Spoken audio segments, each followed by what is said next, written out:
Nous sommes aujourd'hui le jeudi 22 février 2024. Allen Woody déclare ceci. L'avenir contient de grandes occasions. Il révèle aussi des pièges. Le problème sera d'éviter les pièges, de saisir des occasions et de rentrer chez soi pour quelques heures.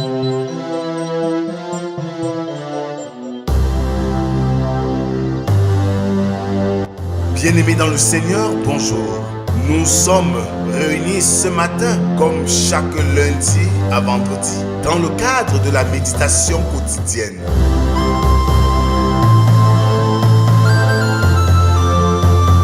La méditation quotidienne est un moment de recueillement, de prière, de chant, de méditation de la parole de Dieu pour ainsi préparer notre journée.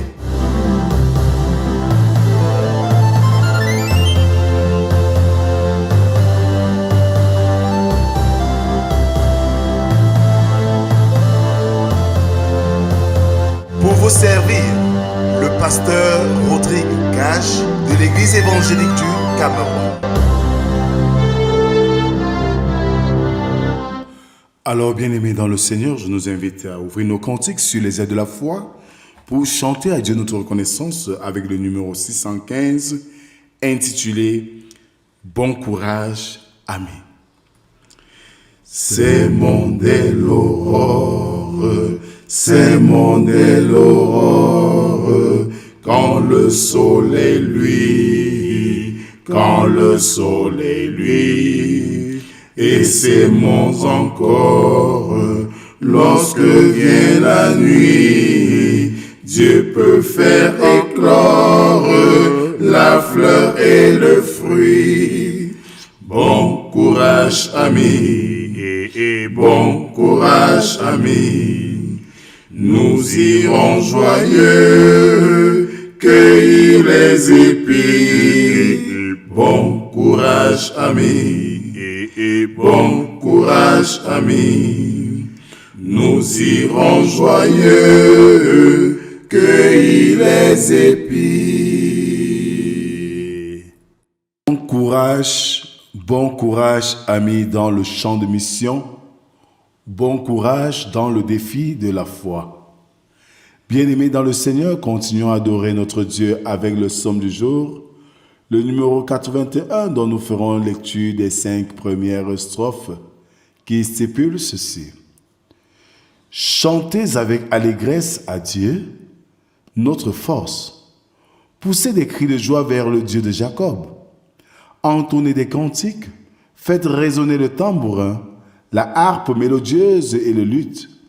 Sonnez de la trompette à la nouvelle lune, à la pleine lune, au jour de notre fête. Car c'est une loi pour Israël, une ordonnance du Dieu de Jacob. Il en fit un statut pour Joseph quand il marcha contre le pays d'Égypte. J'entends une voix qui m'est inconnue. Amen. Merci Seigneur notre Dieu, parce que tu nous rassembles ce matin pour écouter ta parole, pour la méditer et surtout pour nous laisser transformer par cette parole. Viens Seigneur, en ce moment où nous voulons la parcourir, donne-nous l'intelligence et le discernement afin que cette parole trouve dans notre cœur un terrain fertile pour sa mise en pratique. Amen. Ce jour, nous méditons dans le livre d'Exode, chapitre 4, versets 18 à 31. Exode 4, 18 à 31. Là, il est écrit. Moïse s'en alla et de retour auprès de Jéthro, son beau-père, il lui dit, « Laisse-moi, je te prie, aller rejoindre mes frères qui sont en Égypte, afin que je voie s'ils sont encore vivants. » Jéthro dit à Moïse, « Va en paix. » L'Éternel dit à Moïse, « En Madian, va, retourne en Égypte, car tous ceux qui en voulaient à ta vie sont morts. » Moïse prit sa femme et ses fils, les fit monter sur des ânes et retourna dans le pays d'Égypte. Il prit dans sa main la verge de Dieu, L'Éternel dit à Moïse en partant pour retourner en Égypte, vois tous les prodiges que je mets en ta main. Tu les feras devant Pharaon et moi j'endurcirai son cœur et il ne laissera point aller le peuple. Tu diras à Pharaon, ainsi parle l'Éternel, Israël est mon fils, mon premier-né. Je te dis, laisse aller mon fils pour qu'il me serve. Si tu refuses de le laisser aller, voici je ferai périr ton fils, ton premier-né. Pendant le voyage, en un lieu où Moïse passa la nuit, l'Éternel l'attaqua et voulut le faire mourir. Séphora prit une pierre aiguë, coupa le prépuce de son fils et le jeta aux pieds de Moïse en disant, « Tu es pour moi un époux de sang. » Et l'Éternel le laissa. C'est alors qu'elle dit, « Époux de sang, à cause de la circoncision. » L'Éternel dit à Aaron, « Va dans le désert, au-devant de Moïse. » Aaron partit. Il rencontra Moïse à la montagne de Dieu et il le baisa. Moïse fit connaître à Aaron toutes les paroles de l'Éternel qu'il avait envoyées et tous les signes qu'il lui avait ordonné de faire. Moïse et Aaron poursuivirent leur chemin et ils assemblèrent tous les anciens des enfants d'Israël. Aaron rapporta toutes les paroles que l'Éternel avait dites à Moïse et il exécuta les signes aux yeux du peuple. Et le peuple crut. Ils apprirent que l'Éternel avait visité les enfants d'Israël, qu'ils avaient vu leur souffrance, et ils s'inclinèrent et se prosternèrent. Amen. Bien-aimés, hier nous avons vu le premier contact de Dieu avec Moïse dans le buisson ardent. Aujourd'hui, dans l'Exode 4, nous apprécions à sa juste valeur le retour au bercail de Moïse. Comment ce sera possible pour lui qui a laissé des mauvais souvenirs avec la fuite parce qu'il échappait au châtiment qui lui serait attribué pour avoir tué un Égyptien? Le Seigneur va le préparer pour la mission. Le Seigneur va lui donner une verge, un bâton qui lui permettra de faire les prodiges. Le Seigneur lui donnera une compagnie pour réussir la mission. À l'exemple de Moïse, nous avons été auparavant des pécheurs. Poursuivis par le malin, nous nous sommes cachés dans les bras de Dieu. La mission pour nous ce matin, c'est de retourner dans le monde pour faire des nations les disciples du Seigneur. Et pour cela, la verge de Dieu pour nous, c'est la parole de Dieu. C'est en elle que nous ferons des prodiges par la foi. Et comme compagnie, c'est nos frères dans la foi. C'est pour cela que le Seigneur dit, allez. Il ne dit pas va, allez. Parce qu'ensemble, nous sommes forts. Oui, allez pour gagner les âmes. Allez pour faire face.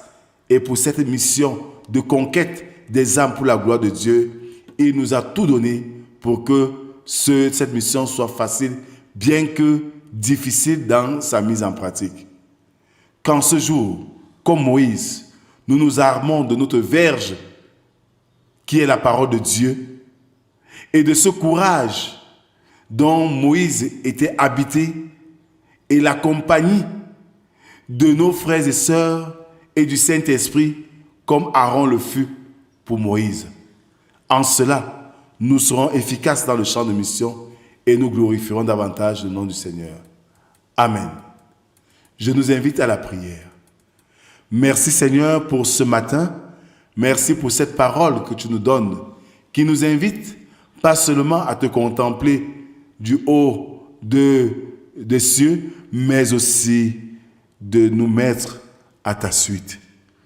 Tu nous fournis les nécessaires, à l'exemple de ta parole, qui éclaire notre sentier, à l'exemple des frères et sœurs dans la foi, qui ensemble nous cheminons vers toi, et les forts soutiennent les faibles, qui par ton Saint-Esprit, tu nous donnes de reconnaître le bien et le mal et toujours faire ta volonté. De tout cela, Seigneur, tu nous as tout donné et tu as tout apprêté pour nous. Donne-nous donc de vivre comme il te plaît, de faire ta volonté, de chercher ta face, afin que le jour où tu viendras dans ta gloire, que nous soyons parmi les élus. La moisson n'est pas aisée. C'est pour cela, Seigneur, que comme le cantique de ce matin, tu nous invites à beaucoup de courage. Sois béni, Dieu des armées, pour des siècles et des siècles. Notre Père qui es aux cieux, que ton nom soit sanctifié, que ton règne vienne, que ta volonté soit faite sur la terre comme au ciel. Donne-nous aujourd'hui notre pain de ce jour. Pardonne nos offenses, comme nous pardonnons aussi à ceux qui nous ont offensés. Ne nous soumets pas en tentation, mais délivre-nous du mal. Car c'est à toi qu'appartiennent le règne, la puissance et la gloire, pour les siècles des siècles. Amen. Bien-aimés, nous sommes tous des missionnaires comme Moïse. Et notre ancienne patrie, c'est la vie du péché. Et dans cette vie du péché où nous sommes poursuivis par le malin parce que nous avons fui la mort du péché, le Seigneur nous y envoie pour sauver nos frères qui y sont restés. Et il nous donne pour verge sa parole, qui est la Bible, qui est sa parole. Et il nous donne pour compagnie le Saint-Esprit pour nous inspirer et pour parler à notre place. Que la grâce, la paix et l'amour de Dieu soient et demeurent sur chacun d'entre nous, au nom du Père, du Fils et du Saint-Esprit. Amen. Excellente journée à tous et à demain si Dieu le veut. Shalom.